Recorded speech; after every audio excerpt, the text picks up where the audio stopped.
Alhamdulillah wassalatu wassalamu ala Rasulillah wa ala alihi wa sahbihi wa mawalah. Kaum muslimin rahimakumullah. Saya sedang membahas hadis dari Ibnu Umar yang diriwayatkan oleh At-Tabarani, yaitu tentang salasun muhlikat, salasun munajjiyat, salasun kafarat, salasun darajat.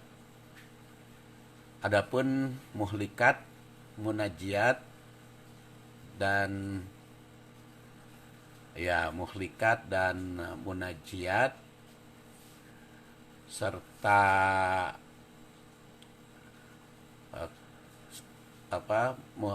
muhlikat dan munajjiyat sudah dibahas. Jadi sekarang al-kafarat ya. Jadi pada pertemuan yang lalu sampai wa khasyatullah fisirri wal alaniyah. Nah, sekarang wa ammal kafarat. Adapun kafarat, jadi kalau ada amma dalam bahasa Arab, kalau ada atau kalimat diawali dengan amma, maka jawabnya pakai fa. Jadi wa ammal kafarat, adapun kafarat, fantidorus sholah, maka intidorus sholah. Jadi fa di sini jawab amma. Banyak di dalam Al-Quran juga wa amma sa'ila fala tanhar. Wa amma bini'mati rabbika fahadis. Itu jadi kalau ada amma itu sempurnanya pakai jawaban yang diawali pak. Di sini juga wa amal kafarat fantidorus sholah. Maka kafarat seperti pernah saya ungkap, kafarat berasal dari kata kafaro yakfuru, itu artinya nutup. Sehingga orang kafir disebut kafir karena menutup diri, menutup hati, menutup pikiran, diberi peringatan ataupun tidak, mereka tidak beriman. Petani juga disebut kufar karena suka menutupi tanaman. Kalau dia nanam, maka ditutup tanamannya itu supaya tumbuh. Kemudian juga kafaroh dalam bab fikih itu artinya penebus dosa, kafarah atau penutup dosa. Oleh karena itu di sini juga amal kafarat, adapun yang menutup apa? Mungkin kalau dikaitkan dengan kalimat sebelumnya muhlikat.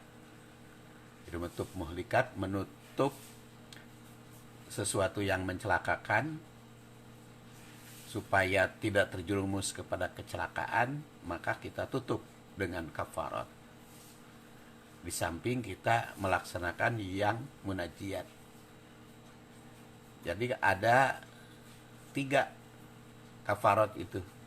Pertama, intidarus sholah ba'das sholah. Menunggu.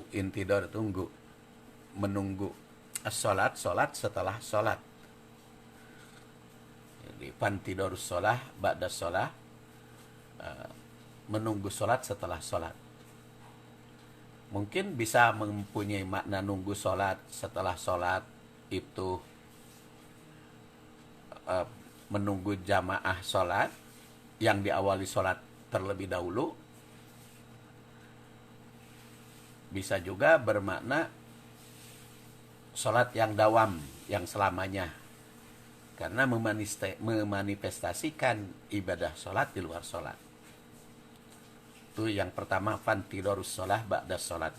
Ya, kita telaah lebih jauh nanti. Yang kedua adalah isbagul wudu fis sabarat.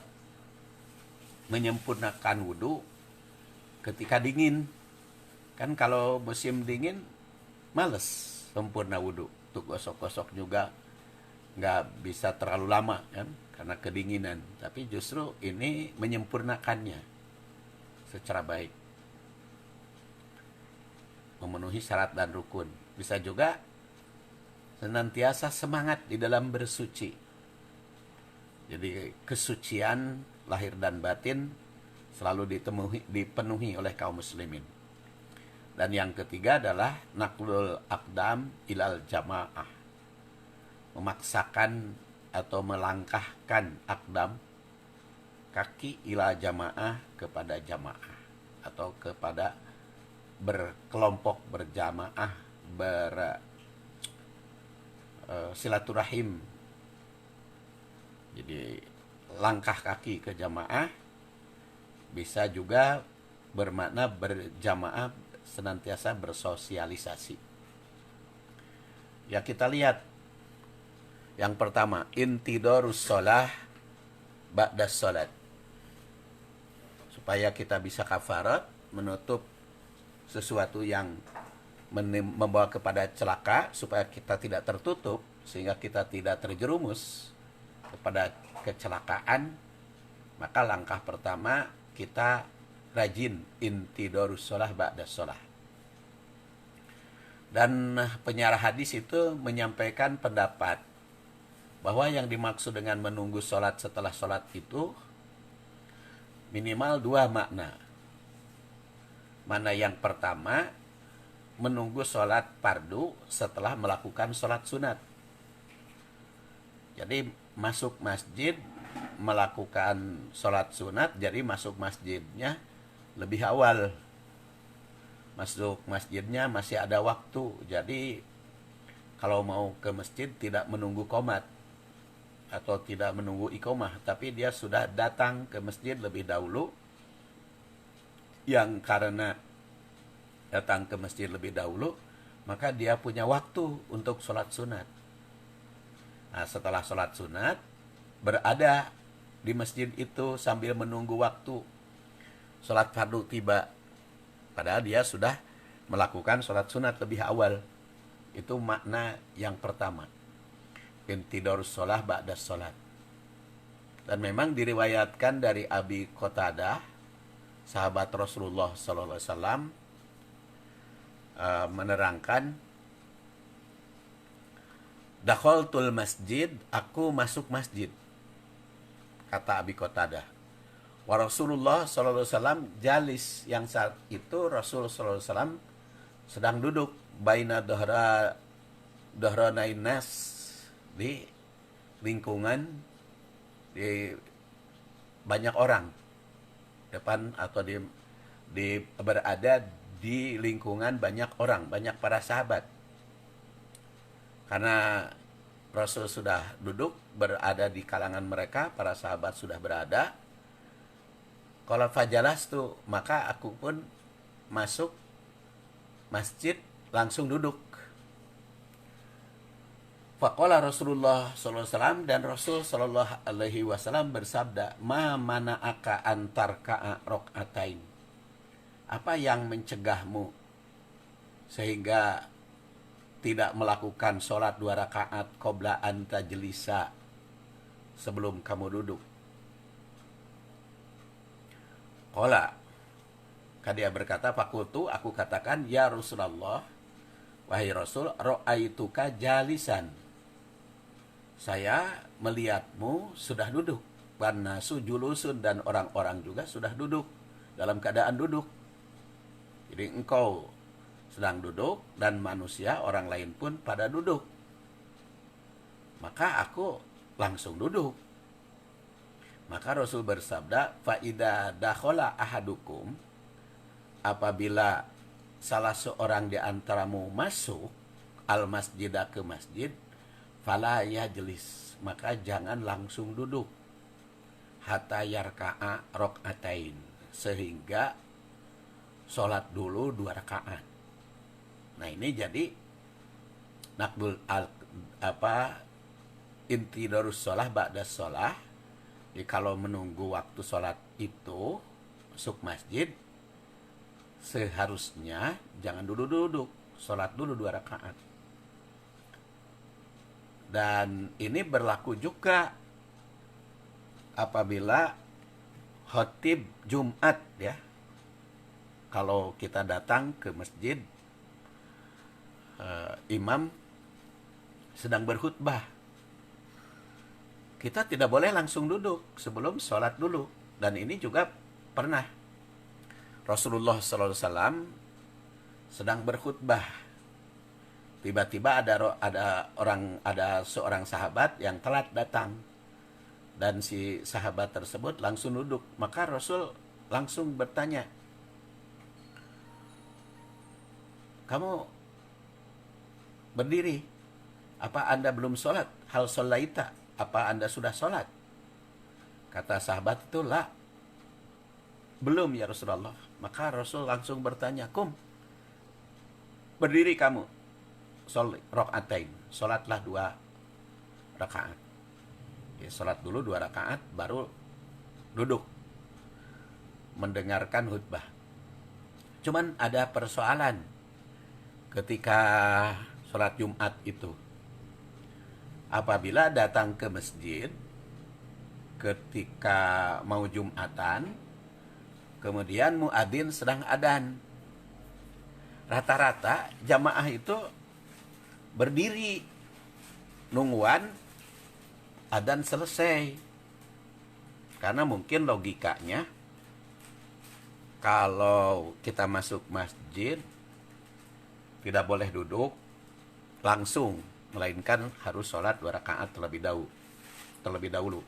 Sedangkan adzan harus didengar, walaupun ada yang tidak menjawab, ya, sehingga ketika imam sudah khutbah, sudah assalamualaikum, sudah berdiri di mimbar, duduk di mimbar, kemudian sedang adzan, rata-rata si jamaah datang ke masjid nunggu berdiri gitu, berdiri nunggu muadzin, tidak langsung sholat.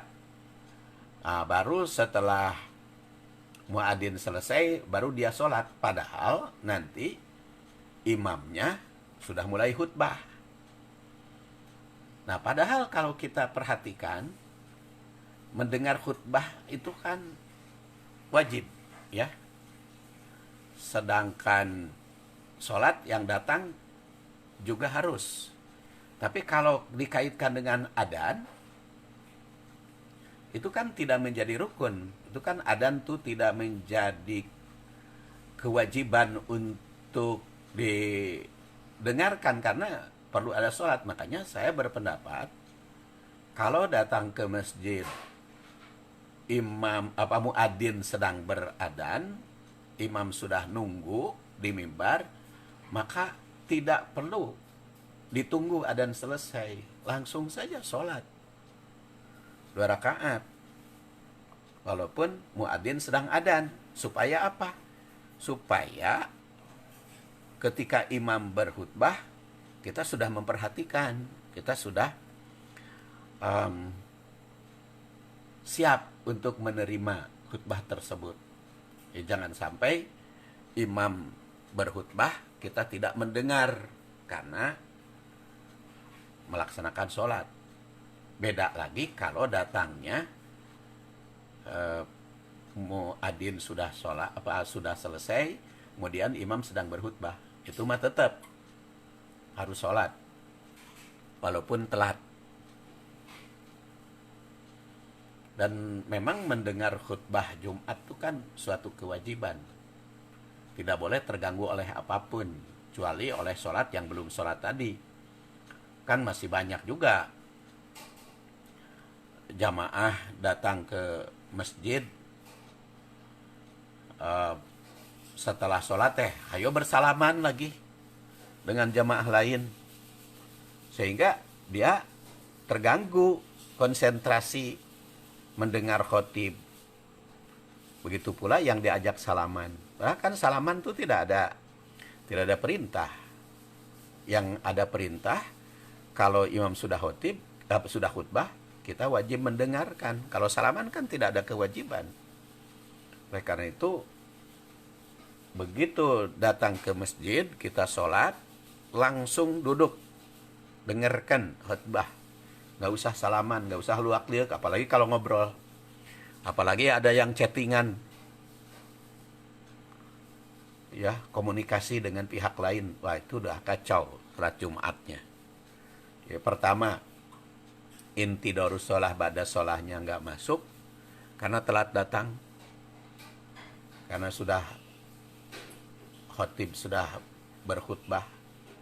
Yang kedua, khutbah imam tidak diperhatikan, berarti itu termasuk lago, termasuk sia-sia, termasuk menghilangkan manfaat. Apalagi kalau ngobrol, tuh ngobrol mah sudah berbuat salah karena mengganggu pihak lain, mengganggu imam yang sedang berkhutbah, konsentrasinya, tidak hormat ya terhadap imam. Karena kan suatu penghormatan kepada imam juga mendengarkan pengajian itu secara khusyuk berada di depan para khotib. Sama di dalam pengajian juga ya. Kan ada kalau pengajian itu dia tidak mau duduk di masjid kalau sedang mengaji. Walaupun penceramah sudah berjalan, dia tidak mau duduk di masjid. Dia duduk di luar aja sambil ngerokok, sambil ngobrol ya. Walaupun tengah rokok, walaupun tengah ngobrol, kalau dia duduk di luar padahal penceramah sudah mulai, pertama itu tidak hormat kepada penceramah. Kedua, tidak ada minat, tidak ada manfaat, tidak ada pahala. Ya kalau tidak mau mendengar ya udah jangan duduk di luar, itu kan mengganggu konsentrasi orang lain. Ya pulang aja lah, nggak usah duduk di luar ngobrol, karena itu sama dengan mencuekin, berbuat cuek terhadap para penceramah. Makanya kalau kita mendengar ceramah, masuklah dalam, perhatikan apa yang diceramahkan oleh ustadz, oleh mubaligh.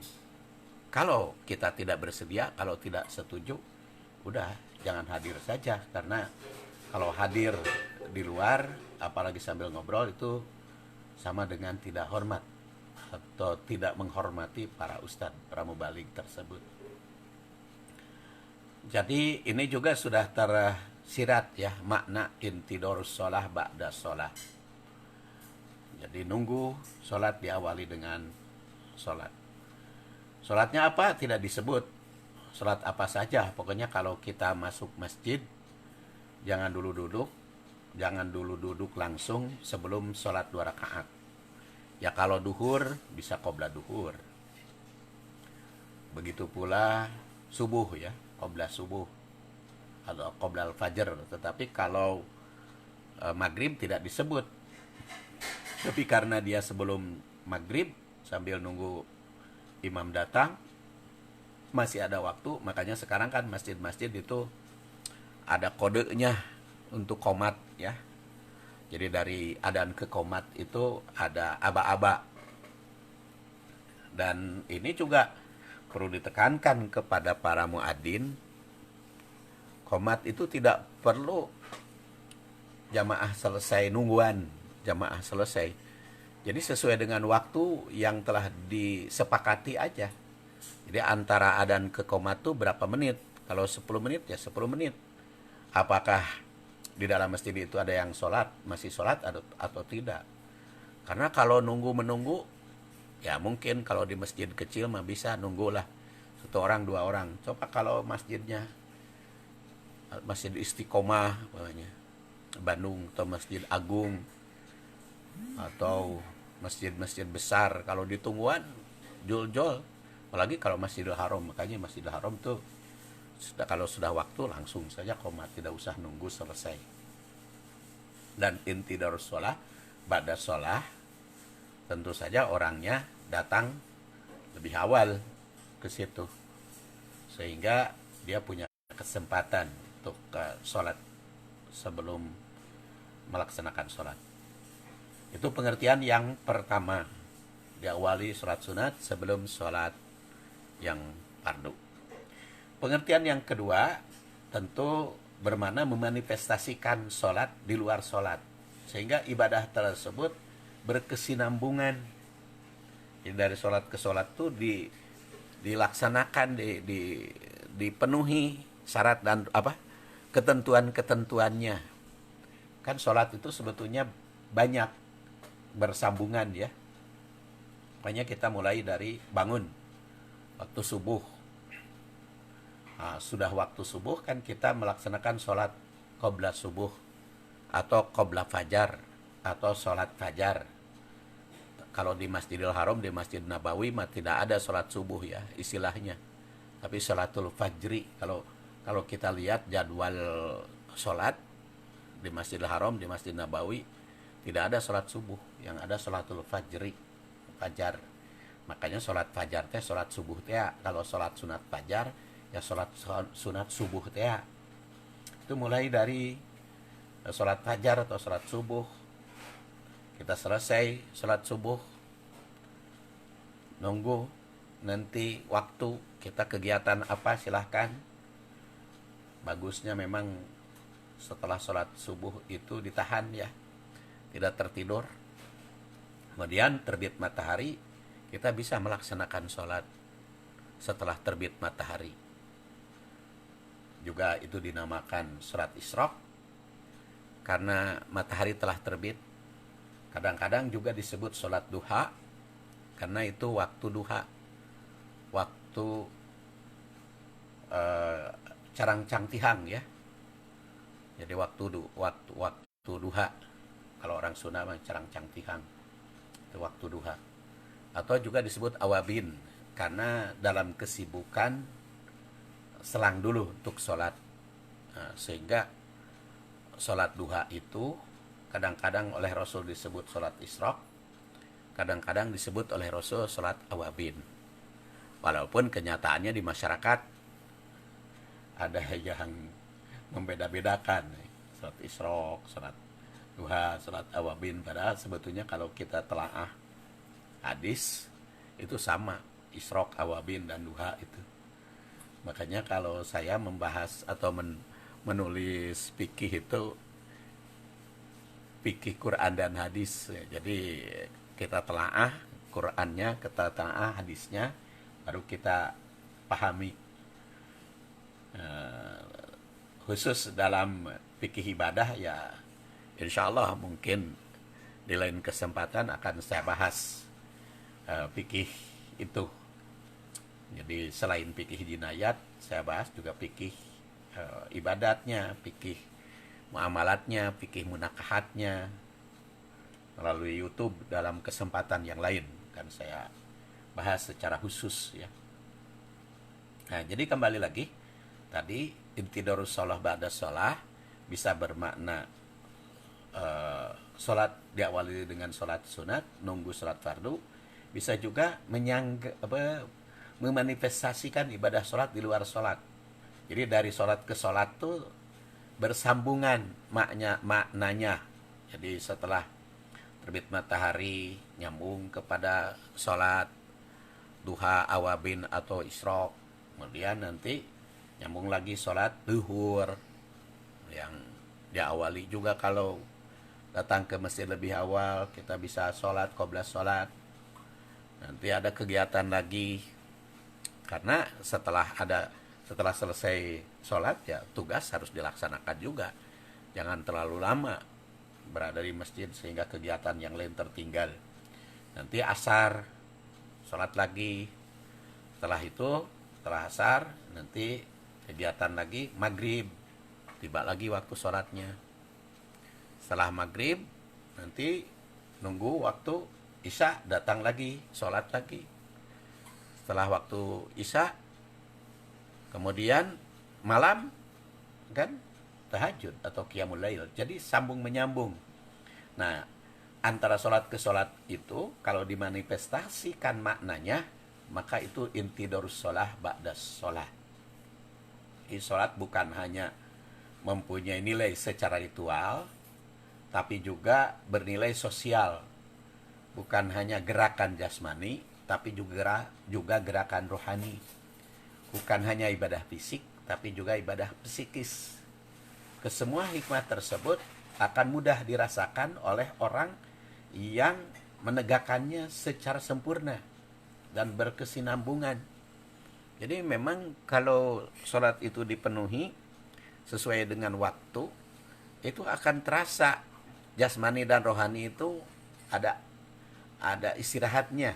Pokoknya kita tadi setelah terbit matahari punya kegiatan, kemudian di tengah-tengah kesibukan kita sholat dulu, pokoknya duha atau awabin tadi. Itu kan ada jarak sehingga ruhani itu istirahat nanti waktu duhur. Karena waktu duhur itu muslim atau tidak, yang sholat atau tidak, tetap kan istirahat itu waktu duhur itu. Hanya bedanya kalau muslim selain istirahat fisik dengan makan siang kalau tidak saum, tapi juga istirahat psikis dengan sholat. Waktu asar juga begitu. Rata-rata walaupun yang tidak sholat, asar itu pasti istirahat. Nah, makanya bagi kaum muslimin ada istirahatnya bukan hanya jasmani tapi juga rohani.